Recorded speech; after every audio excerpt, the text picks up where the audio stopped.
খ্রিস্টান সনাতন ধর্ম, এই ধর্ম শুনে শুনে মানে মাথা খারাপ হয়ে যাচ্ছে আমার, সত্যি বলছি। আশা করি তোমরা সবাই সুস্থ আছো, ভালো আছো। আমরা ঈশ্বরের আশীর্বাদে অনেক সুস্থ আছি, অনেক সুন্দর আছি। তো এই সুন্দর আছি তাও কিন্তু অনেক কথা শুনতে হচ্ছে। তো চলো তোমাদের সাথে একটু শেয়ার করি। একদম সত্য, কালকেই ঘটেছে ঘটনাটা। কাল তো শুক্রবার ছিল, তো মণ্ডলী গিয়েছিলাম মেয়েকে নিয়ে। তো প্রভু গুরু যিশুর মণ্ডলী আমি তো যাই, তোমাদের সাথে শেয়ার করছি। তো কালকে কি ঘটলো জানো তো? মণ্ডলী থেকে বেরিয়েছি, মানে সেই মাত্র বেরিয়েছি, দেখছি কি একজন ভদ্রলোক আসলেন, সাইকেল নিয়ে আসলো, তো আমাদের সামনে দাঁড়িয়ে পড়লো।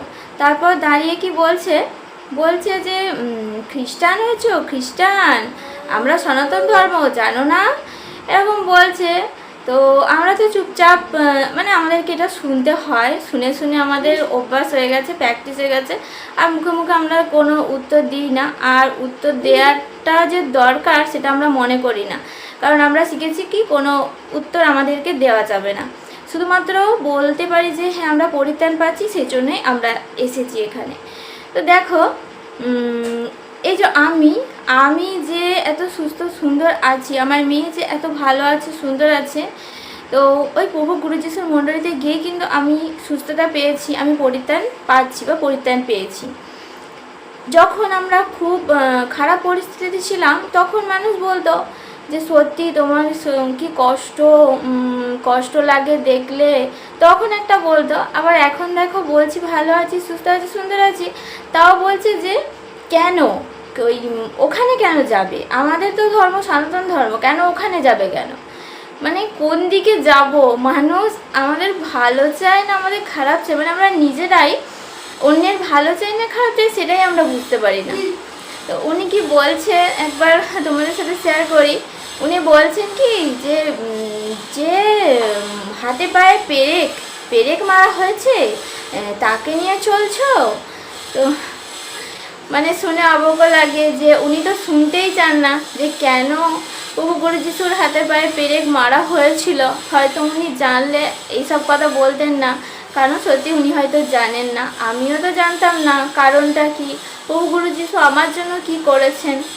তো এখন যখন জেনেছি, বাইবেল পড়ে মানে যতটা জেনেছি, হয়তো এখনও অনেকে আছে যে আমরা জানি না, মানে অনেকেই আছে কি জানে না কি কারণে। অনেকেই বলে যে হাতে পায়ে পেরেক মারা হয়েছে, উনি তো খ্রিস্টান, তো ওনার কাছে কেন যেতে হবে, ওনার কাছে কেন প্রার্থনা করতে যেতে হবে, উনিই আমাদের পরিত্রাণ, উনিই আমাদের পরিত্রাণদাতা। সেই যিশু শব্দের অর্থ আমরা জানি, আমি জেনেছি যে পরিত্রাতা, ওনার নাম নিয়ে আমি পরিত্রাণ পাবো। তো এই আর কি। তখন দাদা ভাই অনেক কিছু কথা বলছিল, দাদাটা একটু বয়স্ক, তো সাইকেল নিয়ে যাচ্ছিল, রাস্তা দিয়ে হঠাৎ করে দাঁড়িয়ে পড়লো, আর আমরা অনেকজন ছিলাম।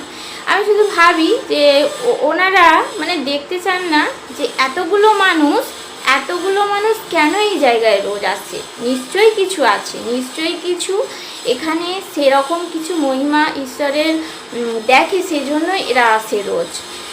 আর প্রত্যেকটা দিন প্রত্যেকটা মানে মণ্ডলী আছে, এক এক দিনে এক একজন বাড়িতে আমরা তো যাই।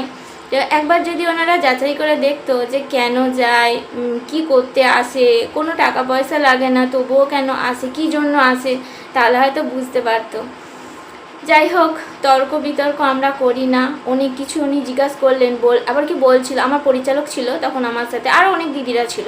আমার পরিচালককে দাঁড় করিয়ে জিজ্ঞাসা করছে যে হাতে পায়ে পেরেক মারা হয়েছে, কি বলো তো, একটু বুঝিয়ে বলো তো। বুঝিয়ে বলার, সত্যি বলছি, আমাদের তখন মানে কি ইচ্ছা ছিল না, উনি বুঝবেন না। তার আগে উনি অনেক কিছু, এমনকি খারাপ খারাপ ভাষাও বলতে বলতে চলে গেল, খুবই খারাপ ভাষা বলতে বলতে চলে গেল। তো যাকে, মানুষ কি চায় মানুষ নিজেই জানে না। সত্যি ভালো ছিলাম না তখন, একরকম শুনতাম, এখন আবার ভালো আছি। প্রভু গুরু যিশুর দয়া এত সুস্থ সুন্দর একটা জীবন পেয়েছি, এত সুন্দর আছি, তাও সবার কথা শুনতে হচ্ছে। যাই হোক, কথা শুনতে হোক, আমি ভালো আছি, আমার ভালো হবে। আমি আমারটা নিয়ে থাকবো, আমি আর অন্যের কথায় বা কেনই বা কান দেবো, কারণ আমার জীবনটা আমার কাছে সুন্দর। আমি জানি আমার জীবনটা আমাকে সুন্দর করতে হবে। কেউ তো আর এসে আমাকে সাজিয়ে দিলেই আমি তো আর সুন্দর হয়ে যাব না, কারণ মনের ভেতরে যে অন্তর কেউ সাজিয়ে সুন্দর করতে পারবে না। হয়তো বাহ্যিক রূপটা হ্যাঁ দামি গয়নাগাটি শাড়ি পরিয়ে দিল সুন্দর হয়ে গেল, কিন্তু অন্তর শুধুমাত্র নিজের শান্তি থাকলেই কিন্তু তবে কিন্তু অন্তর সুন্দর, আর পুরো পরিবার নিজে অনেক সুখে শান্তিতে থাকতে পারবো। তো সেটাই, আমি তো প্রভু গুরু যিশু দয়ায় অনেক শান্তিতে আছি, অনেক সুস্থ আছি, অনেক ভালো আছে, আর আমার সন্তানও অনেক সুন্দর আছে, অনেক ভালো আছে। তো কুহুসোনা তো কোনো কিছু মানে ইমপ্রুভের কথা শেয়ার করতে পারছি না, পুরোপুরি কমেন্ট অফ করে দিচ্ছে। তো খেলা করছিল, দুয়ারে চলে এসেছে। কি বলো? মেয়ের আমার কিন্তু অনেক আই কন্ট্যাক্ট ইমপ্রুভ হয়েছে। তো ও অনেক সময় মানে চোখে দেখছে যে কাজটা যেদিকে করছি না, ও চোখ দিয়ে দেখছে। যেমন একটু বলি, কালকে মা কি করেছিল, শুয়েছিল, ও কি করছে, নানা জায়গা থেকে এখানে মুড়ি মানে ছোটো ছোটো মুড়ি পড়েছিল, ও দুয়ারে চারিদিক থেকে কুড়িয়ে কুড়িয়ে এনে না মাকে দিচ্ছে। এখানে তোমাদেরকে একটু বলে রাখি কী কী ইমপ্রুভ। ও যে ও জিনিসগুলো খুঁজছে, মানে কোথায় আছে পড়ে সেগুলো খুঁজছে, ওটা কিন্তু আই কন্ট্যাক্ট মানে ভালো হয়েছে। আর একটা কি, নিচু হয়ে যে নিচ্ছে, মানে বডিটাকে নিচু করে নিচ্ছে, এটাও কিন্তু এটা মানে শারীরিক ইমপ্রুভ এটা হয়েছে। আর ওগুলো যে খুঁজে বেড়াচ্ছে ওটা কিন্তু মেন্টালি ইমপ্রুভ হয়েছে, যে হ্যাঁ কোথায় আছে, ব্রেন আর চোখ কাজ করছে। প্রত্যেকটা মানে 5টা না 6টা মুড়ি এনে হাতে দিয়েছে, খুব ভালো লেগেছিলো, খুব ভালো লেগেছে। আর এই ঘটনাগুলো শেয়ার করতে পারবো না, কারণ ওই কমেন্ট অফ করে দিচ্ছে। আর হ্যাঁ, ও এইটা জানতো না যে সত্যি কথা বলতে জামা আর প্যান্ট, মানে জামাটা যে গায়ে পরতে হয়, প্যান্টটা যে পা দিয়ে পরতে হয়, এটা তো ও মানে বুঝতে পারতো না, ততটা তো বুদ্ধি কিছুই ছিল না।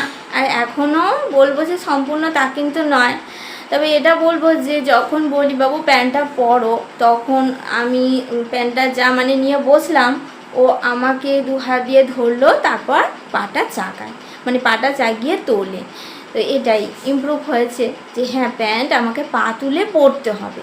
তবে এটা কিন্তু নয় যে ও নিজে থেকে প্যান্টটা নিয়ে চলে আসে, অতটা এখনও হয়নি। তবে আস্তে আস্তে প্রভু গুরু যিশু দয়ায় এইভাবেই এগিয়ে যাব।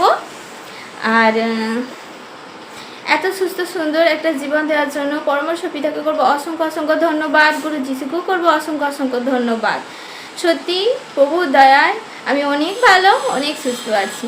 অনেকেই বলবে যে নিজের ধর্ম ছেড়ে কি খ্রিস্টান হয়েছো, তো যে যাই বলুক, আমি তো জানি আমার ধর্ম আমারই আছে, শুধু আমার জীবনটা পরিবর্তন হয়ে গেছে।